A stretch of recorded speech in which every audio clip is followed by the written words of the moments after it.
So good morning guys और आपके क्रिक exam channel में आप सभी का स्वागत है। तो आज की इस वीडियो में 15 जुलाई के very most important current affairs को हम लोग कवर करने वाले हैं।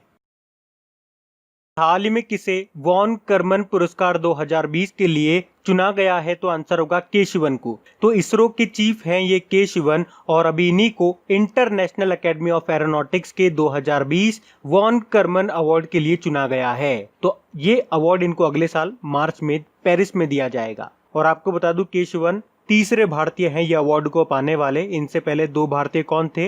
एक तो थे कृष्ण स्वामी कस्तूरी रंगन और एक थे UR राव। और इस पुरस्कार के पहले प्राप्तकर्ता का नाम था चार्ल्स इलाजी और इस अवार्ड का नाम थियोडोर वॉन करमन के नाम पे रखा गया था, जो एक एरोस्पेस इंजीनियर थे।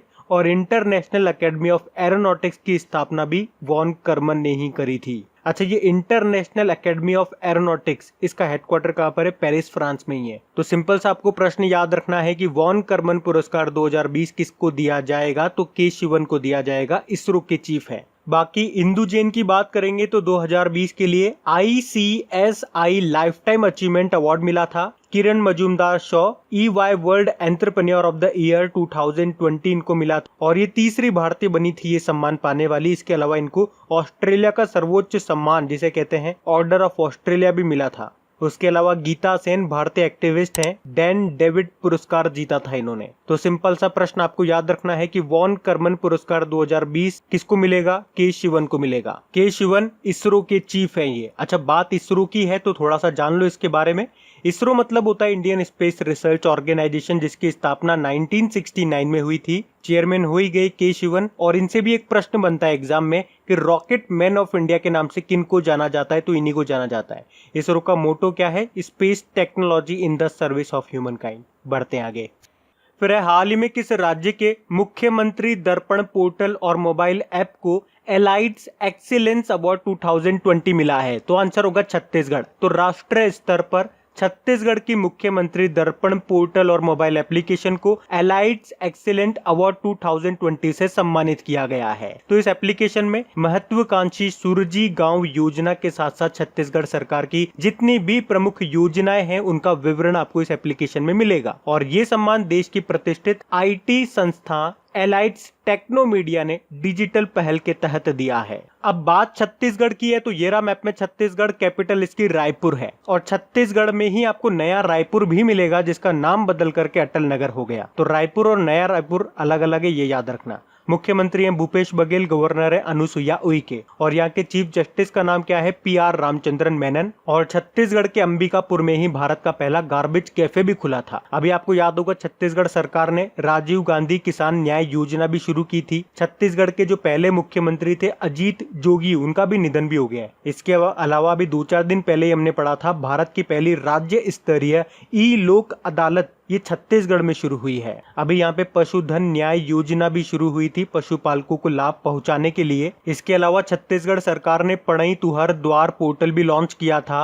होम डिलीवरी के लिए CG हार्ट योजना भी शुरू की थी। अच्छा, ध्यान रखना ये तो है CG हार्ट। एक डिजिटल हार्ट भी हमने न्यूज में पढ़ा था, वो बांग्लादेश ने शुरू किया था उस पोर्टल को। बाकी छत्तीसगढ़ पुलिस ने होम क्वारंटाइन लोगों के लिए रक्षा सर्व एप्लीकेशन भी लॉन्च किया था। और छत्तीसगढ़ पुलिस कर्मियों को डिप्रेशन से बाहर निकालने के लिए स्पंदन योजना शुरू किया गया था। इसके अलावा छत्तीसगढ़ में ही रोजगार संगी मोबाइल एप्लीकेशन भी शुरू हुआ था। तो ये सब याद रखना। बाकी नेशनल पार्क में आपको 3 बताऊंगा जो मोस्ट इंपॉर्टेंट है आपके छत्तीसगढ़ से। एक तो इंद्रावती नेशनल पार्क याद रखो, किंगर वैली नेशनल पार्क याद रखो, एक गुरु Ghasidas national park most important याद रखो। इसे अभी छत्तीसगढ़ का चौथा टाइगर रिजर्व भी बना दिया गया। बढ़ते हैं आगे।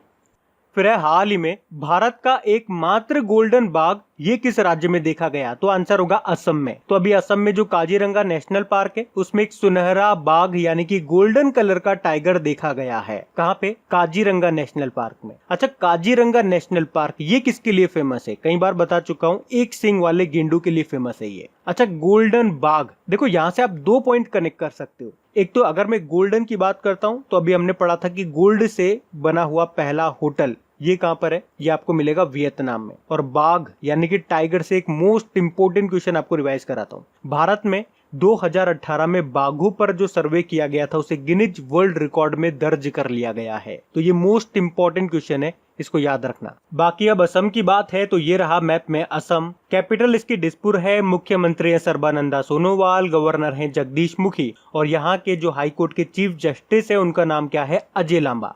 आपको याद होगा असम में एक फेमस मेला लगता है, अंबुबाची मेला। असम के कामाख्या मंदिर में आयोजित किया जाता है अंबुबाची मेला, लेकिन इस बार इसे कोविड-19 के कारण रद्द करना पड़ा था। इसके अलावा असम का वाइल्ड लाइफ सेंचुरी भी अभी न्यूज में था, Dehing Patkai wild life sanctuary, जिसको नेशनल पार्क में अपग्रेड किया जाएगा। उसके अलावा असम ने प्रज्ञान भारती योजना भी शुरू की है, धनवंतरी योजना भी शुरू की है और भ्रमण सारथी योजना भी शुरू की है। एक बिहू महोत्सव भी होता है जो भी यहीं पे मनाया जाता है। बाकी काजीरंगा नेशनल पार्क मैंने आपको बता दिया, यहाँ पे आपको नामेरी नेशनल पार्क भी मिलेगा, मानस नेशनल पार्क मिलेगा, डिब्रू शिखोवा नेशनल पार्क मिलेगा और औरंग नेशनल पार्क भी मिलेगा। तो ये भी याद रखना, बढ़ते हैं आगे। फिर है हाल ही में अभी किस आईआईटी ने शुद्ध नाम से एक सैनिटाइजिंग डिवाइस को विकसित किया है, तो आंसर होगा आईआईटी कानपुर ने। तो अभी आईआईटी कानपुर ने शुद्ध नाम से एक अल्ट्रा वायलेट सैनिटाइजिंग डिवाइस बनाया है और ये जो डिवाइस है ना, ये केवल 15 मिनट में 10 बाई 10 के कमरे को कीटाणु रहित कर सकता है। इसे आप स्मार्टफोन से ऑपरेट कर सकते हो। अच्छा, अल्ट्रा वायलेट से मेरे को कुछ पॉइंट्स याद आ रहे हैं, मैं आपको बताता हूँ। अभी डीआरडीओ ने ध्रुव नाम से एक अल्ट्रा वायलेट बेस्ड सैनिटाइजर भी बनाया था। उसके अलावा डीआरडीओ ने ही एक केमिकल फ्री डिसइंफेक्शन के लिए अल्ट्रा वायलेट डिसइंफेक्शन टावर भी बनाया था, तो वो भी आप ध्यान रखें। अच्छा, वैसे आईआईटी कानपुर अभी न्यूज में भी था, क्यों न्यूज में था? आपको याद होगा अभी आईआईटी कानपुर ने मोबाइल मास्टर जी नाम से एक टीचिंग सेटअप बनाया था। इसके अलावा आईआईटी कानपुर ने कहा है कि कोविड-19 से लड़ने के लिए वो हर दिन 25,000 मास्क बना रहा है। बाकी आईआईटी मद्रास की अगर बात करेंगे तो एक मोस्ट इंपोर्टेंट क्वेश्चन आपको बताता हूं जो आपके एग्जाम में आएगा। अभी इसने प्रोग्रामिंग और डेटा साइंस में दुनिया का पहला ऑनलाइन बीएससी डिग्री कोर्स शुरू किया आईआईटी मद्रास ने। वैसे और किन कारण से आईआईटी मद्रास न्यूज में था, तो भारत की पहली हाइपरलूप पॉड प्रतियोगिता का आयोजन किया जाएगा यहाँ पे। अभी आपको याद होगा एचआरडी मंत्रालय ने जो नेशनल इंस्टीट्यूट रैंकिंग जारी की थी उसमें ओवरऑल कैटेगरी में टॉप पे रहा था आईआईटी मद्रास। और आईआईटी बॉम्बे की बात करेंगे, अभी इसने ध्रुव नाम से एक चिप बनाया था। उसके अलावा क्वारंटाइन एप्लीकेशन बनाया था और डिजिटल स्टेथोस्कोप आयु सिंक नाम से बनाया था। और आईआईटी रुड़की की बात करेंगे तो अभी आईआईटी रुड़की के रिसर्चर्स ने कीटाणु शोधन यानी कि एक डिसइंफेक्शन बॉक्स बनाया था जिसका नाम रखा था यूनिसेवियर। उसके अलावा आईआईटी रुड़की ने प्राणवायु नाम से एक लो कॉस्ट पोर्टेबल वेंटिलेटर भी बनाया था। तो ये सारे पॉइंट्स याद रखने। और वैसे अगर आप में से कोई इस वीडियो को फर्स्ट टाइम देख रहा हो तो आपको बता दूं, जनवरी से लेकर जून तक जितने भी आपके आईआईटीज न्यूज में रहे थे, चाहे किसी ने डिवाइस बनाया है या पोर्टल लॉन्च किया है या एप्लीकेशन बनाया है, तो वो मैंने आपको सारे कवर करवा दिए हैं एक सिंगल ऑडियो में। तो उस ऑडियो का लिंक आपको नीचे डिस्क्रिप्शन में मिल जाएगा, वहां जाके सुन सकते हैं। तो अभी हम बढ़ते हैं आगे। फिर है हाल ही में बांग्लादेश में भारत के अगले राजदूत के रूप में किसे नियुक्त किया गया है, तो आंसर होगा विक्रम दुर्रई स्वामी को। तो विक्रम दुर्रई स्वामी ये बांग्लादेश में अब भारत के अगले राजदूत यानी कि एम्बेसडर बनेंगे। देखो, राजदूत को इंग्लिश में बोलते हैं एम्बेसडर। एक उच्चायुक्त भी आपने सुना होगा जिसे अंग्रेजी में हाई कमिश्नर बोलते हैं। और इन दोनों में क्या अंतर होता है मैं आपको कई बार डिटेल में बता चुका हूं, तो इनका नाम आपको ध्यान रखना है। अच्छा, इस क्वेश्चन में मैं आपको टोटल 4 नए क्वेश्चन बताने वाला हूं, तो ध्यान से सुनना। एक तो ये अपॉइंटमेंट हमने देख लिया। इसके अलावा डॉक्टर विधु पी नायर, इनको अभी तुर्कमेनिस्तान में भारतीय राजदूत बनाया गया है। बाकी हरीश चंद्र कोटलवार की बात करेंगे, ये चेक रिपब्लिक में भारतीय राजदूत बने हैं। और गौरंग लाल दास ये ताइवान में भारतीय राजदूत बने हैं। तो इन चारों के नाम मैंने आपको बता दिए हैं, चारों नए अपॉइंटमेंट है, तो ध्यान रखना। अब इस प्रश्न में तो हमने बांग्लादेश की बात करी है, तो बांग्लादेश को आप मैप में देखिए, ये रहा। कैपिटल इसकी ढाका है और कई बार एग्जाम में पूछा जाता है कि बिम्स्टेक का हेडक्वार्टर कहाँ पर है, तो ढाका में है। करेंसी है टका, प्रधानमंत्री है शेख हसीना, जिनको पिछले साल आपको याद होगा वैक्सीन हीरो अवार्ड मिला था और डॉक्टर कलाम स्मृति अंतरराष्ट्रीय पुरस्कार भी मिला था। प्रेसिडेंट है यहाँ के अब्दुल हामिद। इसके अलावा अभी हमने पढ़ा भी था कि बांग्लादेश ने बलि दिए जाने वाले पशुओं के लिए डिजिटल हार्ट प्लेटफॉर्म लॉन्च किया था। और अरब सागर में जो आपका निसर्ग नाम का तूफान आया था, वो निसर्ग नाम बांग्लादेश ने ही दिया था। उसके अलावा याद रखना, बांग्लादेश के साथ हम एक युद्धाभ्यास करते हैं, एक्सरसाइज, जिसका नाम है संप्रीति। और अभी संप्रीति 9 नाम का एक्सरसाइज हमने मेघालय में किया था। ये जनवरी या फरवरी की बात है, मेघालय के उमरोई में। इसके अलावा याद रखना, ई पासपोर्ट सुविधा प्रदान करने वाला दक्षिण एशिया का पहला देश भी आपका बांग्लादेश ही है, तो ये भी याद रखना। बढ़ते हैं आगे।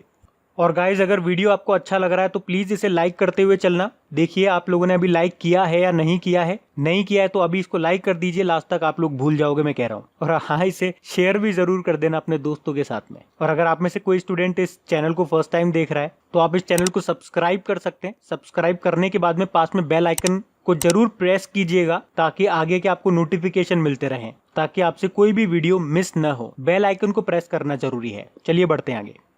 फिर है, हाल ही में किस राज्य ने ई क्रॉप नामक पहल के द्वारा फसलों का ऑनलाइन पंजीकरण शुरू किया है? तो आंसर होगा आंध्र प्रदेश ने। तो अभी आंध्र प्रदेश ने ई क्रॉप नाम से पहल शुरू की है जिसके द्वारा फसलों का ऑनलाइन पंजीकरण किया जाएगा। तो इसमें गांव स्तर पर किसानों के नाम, उनकी जमीन का विवरण, बैंक खाते और खेती की जाने वाली फसलों का पंजीकरण किया जाएगा। अब बात आंध्र प्रदेश की है तो ये रहा मैप में आंध्र प्रदेश। कैपिटल देखो, इसकी कैपिटल अभी तो हैदराबाद है लेकिन इसकी प्रस्तावित कैपिटल है अमरावती। और अमरावती में ही भारत का 25वां हाईकोर्ट खुला है जिसके चीफ जस्टिस कौन है? जे के माहेश्वरी है।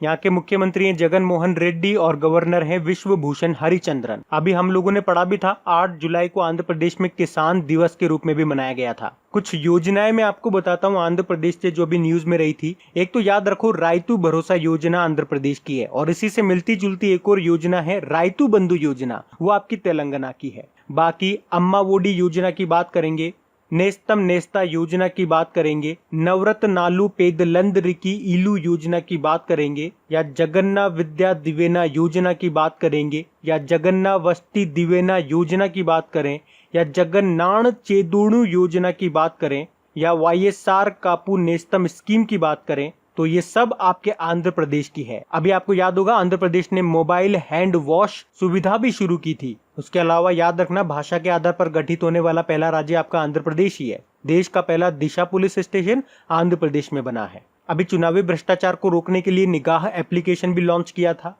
भारत का पहला एक्वा मेगा फूड पार्क आपके आंध्र प्रदेश में ही है। अभी भारत का पहला ऑनलाइन वेस्ट मैनेजमेंट प्लेटफॉर्म भी लॉन्च किया था आंध्र प्रदेश ने। तो ये कुछ पॉइंट्स मैंने आपको बताया जो कि आंध्र प्रदेश से रिलेटेड थे, इनको याद रखना। बढ़ते हैं आगे। फिर है, हाल ही में किस राज्य के मुख्यमंत्री को पॉल हैरिस फेलो मान्यता से सम्मानित किया गया? तो आंसर होगा तमिलनाडु। तो तमिलनाडु के जो मुख्यमंत्री हैं एडापड्डी के पलानीस्वामी, उन्हें अभी रोटरी फाउंडेशन जिसका हेडक्वार्टर शिकागो में है, उन्होंने पॉल हैरी फेलो सम्मान से सम्मानित किया है। तो ये सम्मान उन लोगों को दिया जाता है जो लोगों के लिए पेयजल, सैनिटेशन, एनवायरनमेंट और वर्ल्ड पीस के लिए काम करते हैं।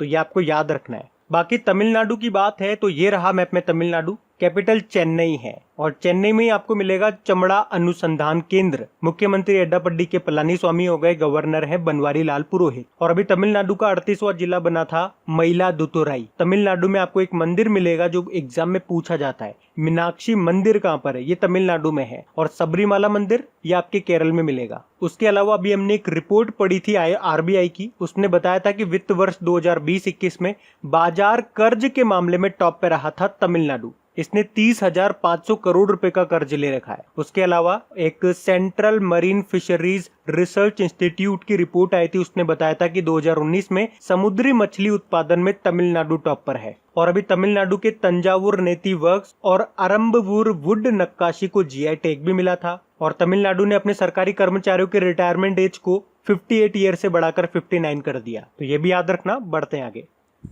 फिर है, हाल ही में किसे बीसीसीआई के अंतरिम सीईओ के रूप में किसे नियुक्त किया गया? तो आंसर होगा हेमांग अमीन को। अच्छा, अभी हम लोगों ने पढ़ा भी था कुछ दिन पहले कि बीसीसीआई के जो सीईओ थे राहुल जोरी, उनके इस्तीफे को मंजूर कर लिया है बीसीसीआई ने। तो जब तक कोई परमानेंट सीईओ नहीं आ जाते तब तक हेमांग अमीन को इंटरिम सीईओ के रूप में नियुक्त किया गया है। वैसे तो ये वर्तमान में आईपीएल के सीओओ हैं। सीओओ मतलब होता है चीफ ऑपरेटिंग ऑफिसर, और बीसीसीआई के अब ये इंटरिम सीईओ बन गए हैं।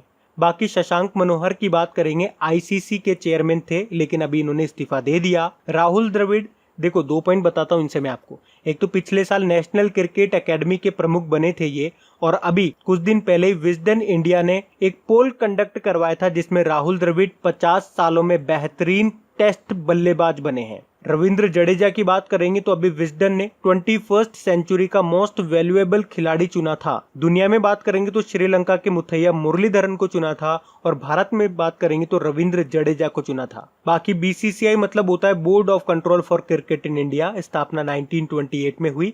मुंबई का वानखेड़े स्टेडियम में इसका मुख्यालय मिलेगा आपको। और इसके 39 नंबर के अध्यक्ष बने थे सौरव गांगुली। और सौरव गांगुली की ऑटोबायोग्राफी का नाम क्या है? A century is not enough. और सचिव हैं जय शाह, अमित शाह के बेटे। और अभी एक अपॉइंटमेंट आपने सुना होगा और अभी एक क्वेश्चन आपने पढ़ा होगा, बीसीसीआई के लोकपाल का कार्यकाल 1 साल के लिए बढ़ा दिया। क्या नाम है उनका? DK जैन है।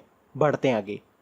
फिर हाल ही में ईरान ने किस देश को चाबाहार रेल परियोजना से बाहर कर दिया? तो आंसर होगा भारत को। तो अभी ईरान ने भारत को चाबाहार बंदरगाह से जहेदान और अफगानिस्तान की सीमा के साथ लगने वाली रेल लाइन, जिसे कहते हैं चाबाहार रेल परियोजना, उससे बाहर कर दिया है। और क्या कारण बताया? कि भारत इस परियोजना को पैसे देने में और परियोजना को शुरू करने में देरी कर रहा है। तो अब ईरान भारत की सहायता के बिना इस रेल परियोजना पर काम शुरू करेगा। और पैसा कहां से आएगा? तो मैं आपको बता दूं, अभी कुछ समय पहले ही ईरान ने चाइना के साथ समझौता किया था। और समझौता ये हुआ था कि चाइना की कंपनियां अगले 25 सालों में ईरान में $400 अरब का निवेश करेंगी। और एक और बात मैं आपको बता दूं, आपको याद होगा अमेरिका ने प्रतिबंध लगाए थे ईरान पे, तो उस कारण से भारत ने ईरान से तेल खरीदना बंद कर दिया था। तो ऐसा लगता है कि उसी का बदला ले रहा है ये। और ये जो रेल परियोजना थी ये हमारे लिए बहुत जरूरी भी थी, क्योंकि इसके थ्रू हमारे जो प्रोडक्ट्स हैं, भारतीय जो उत्पाद हैं, उनको कम समय में और कम लागत में यूरोप तक पहुंचाया जा सकता था। बाकी ईरान की बात है तो ये रहा मैप में ईरान, कैपिटल इसकी तेहरान है। और ईरान की जो नई करेंसी है उसका नाम है तोमान। प्रेसिडेंट है हसन रूहानी। एक हसन दियाब भी आप नाम सुनोगे, लेबनान के नए प्रधानमंत्री बने थे इसी साल, तो वो हसन दियाब हैं, ये हसन रूहानी हैं, याद रखना। अच्छा, अभी ईरान से एक प्रश्न हम लोगों ने पढ़ा था। एक तो अभी ईरान ने अपने पहले सैन्य उपग्रह नूर को सफलतापूर्वक ऑर्बिट में पहुंचाया है। उसके अलावा एक रिपोर्ट आई थी जिसमें बताया गया था कि 2018 में सबसे ज्यादा अफीम ये जब्त की गई है ईरान से ही, तो ये भी याद रखना। बढ़ते हैं आगे। फिर हाल ही में वाणिज्य उद्योग के द्वारा जारी रिपोर्ट के अनुसार 2019-20 में भारत का शीर्ष व्यापारिक भागीदार देश कौन सा बना है? तो आंसर होगा अमेरिका। तो केंद्रीय वाणिज्य व उद्योग मंत्रालय के आंकड़ों के अनुसार जो यूएसए है वो वित्त वर्ष 2019-20 में लगातार दूसरे साल भी भारत का सबसे बड़ा व्यापारिक साझेदार देश बना रहा। इसके पहले मैं आपको बता दूं 2013-14 से लेकर 2017-18 तक चीन भारत का सबसे बड़ा व्यापारिक साझेदार था और अब अमेरिका है 2 साल से। अच्छा, हमारे केंद्रीय वाणिज्य व उद्योग मंत्री यानी कि कॉमर्स एंड इंडस्ट्री मिनिस्टर कौन है? तो आंसर होगा पीयूष गोयल, जो कि रेल मंत्री भी हैं। बढ़ते हैं आगे। फिर हाल ही में फिक्की ने वित्त वर्ष 2020-21 के लिए भारत की जीडीपी ग्रोथ रेट कितना रहने का अनुमान लगाया है? तो आंसर होगा -4.5%। किसने? फिक्की ने। फिक्की मतलब federation of Indian chamber of commerce and industry, जिसकी स्थापना 1927 में हुई। हेडक्वार्टर मिलेगा नई दिल्ली में और इसके अध्यक्ष बनी थी इसी साल संगीता रेड्डी, उनका नाम है। अच्छा, फिक्की लेडीज ऑर्गेनाइजेशन की राष्ट्रीय अध्यक्ष कौन बनी थी? जाह्नवी फूकन बनी थी, तो ये भी याद रखना। बाकी मैं आपको बता दूं अभी आरबीआई ने वित्त वर्ष 2020-21 के लिए ही कितना जीडीपी ग्रोथ रेट रहने का अनुमान लगाया था? तो -1.5%। एसबीआई ने कहा था -6.8% रहेगी। फिच ने कहा था -5% रहेगी और केयर रेटिंग्स ने कहा है -6.4% रहेगी। बढ़ते हैं आगे। फिर है पहली बार भारतीय रेलवे ने आंध्र प्रदेश से विशेष पार्सल ट्रेनों में सूखी मिर्च किस देश में पहुंचाई है? तो आंसर होगा बांग्लादेश में। तो अभी भारतीय रेलवे ने आंध्र प्रदेश की सूखी मिर्च को विशेष पार्सल ट्रेन से बांग्लादेश में पहुंचाया है। इस स्पेशल ट्रेन को देश की सीमाओं से परे पहली बार बांग्लादेश में बेनापेल शहर के लिए संचालित किया गया है। इससे पहले क्या होता था, आंध्र प्रदेश के गुंटूर में किसान और व्यापारी सड़क मार्ग से सूखी मिर्च को बांग्लादेश ले जा रहे थे, जो कि बहुत महंगा पड़ता था। अब यहाँ पे बात बांग्लादेश की, और बांग्लादेश के बारे में हम पीछे ही पढ़ चुके हैं, तो अभी हम बढ़ते हैं आगे।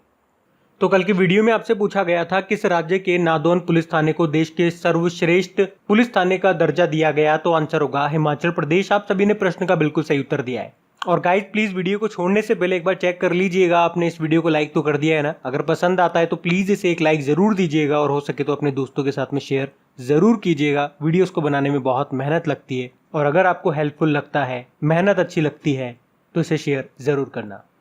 तो गाइज इन सभी क्वेश्चंस का क्विज बना करके मैंने एप्लीकेशन पे अपलोड कर दिया है। तो अगर आपने वीडियो बिल्कुल ध्यान से देख लिया है तो वहां जाइए और इन सभी क्वेश्चंस का आप प्रैक्टिस लगा लीजिए, ताकि ये सारे क्वेश्चंस आपको अच्छी तरीके से याद हो जाए। और जो नए स्टूडेंट इसे पहली बार देख रहे हैं, आपको बता दूं कि क्विज में अब रैंकिंग फीचर भी ऐड हो चुका है।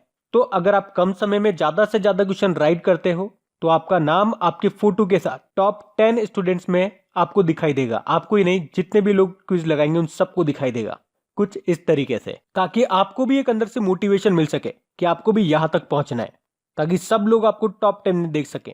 और वैसे भी आप तो आपके इन करंट अफेयर्स का रिवीजन करवाने के लिए मैं इसका ऑडियो भी तैयार कर रहा हूं, तो दिन में 4 से 5 मिनट निकाल करके वो आप ऑडियो सुन लीजिए, ताकि आपका इन करंट अफेयर्स का फिर से रिवीजन हो जाए। क्योंकि आपको पता है चीजों को पढ़ना इंपॉर्टेंट है, लेकिन समय समय पर उनका रिवीजन करना बहुत ज्यादा जरूरी है। रिवीजन नहीं करोगे तो वो सारी चीजें आप भूल जाओगे। तो आप ही के लिए मैं इसका रिवीजन ऑडियो तैयार कर रहा हूं। तो उस ऑडियो का लिंक मैंने नीचे डिस्क्रिप्शन में दे दिया है, वहां जाकर के आप मुझे फॉलो कर लीजिए। और फॉलो करने के बाद में पास में जो बेल आइकन आएगा आप उसे जरूर दबा लेना, ताकि जब भी मैं ऑडियो अपलोड करूं उसका नोटिफिकेशन आपको मिल सके। और एप्लीकेशन अगर अभी तक आपने डाउनलोड नहीं किए तो उसका लिंक भी आपको नीचे मिल जाएगा। वहीं पे आपको क्विज, वीडियो, पीडीएफ सब मिल जाएंगे। तो इस प्रश्न का उत्तर आता है तो कमेंट बॉक्स में जरूर टाइप करिए। चलिए अब मिलते हैं करंट अफेयर्स के रिवीजन वीडियो में। Thank you guys.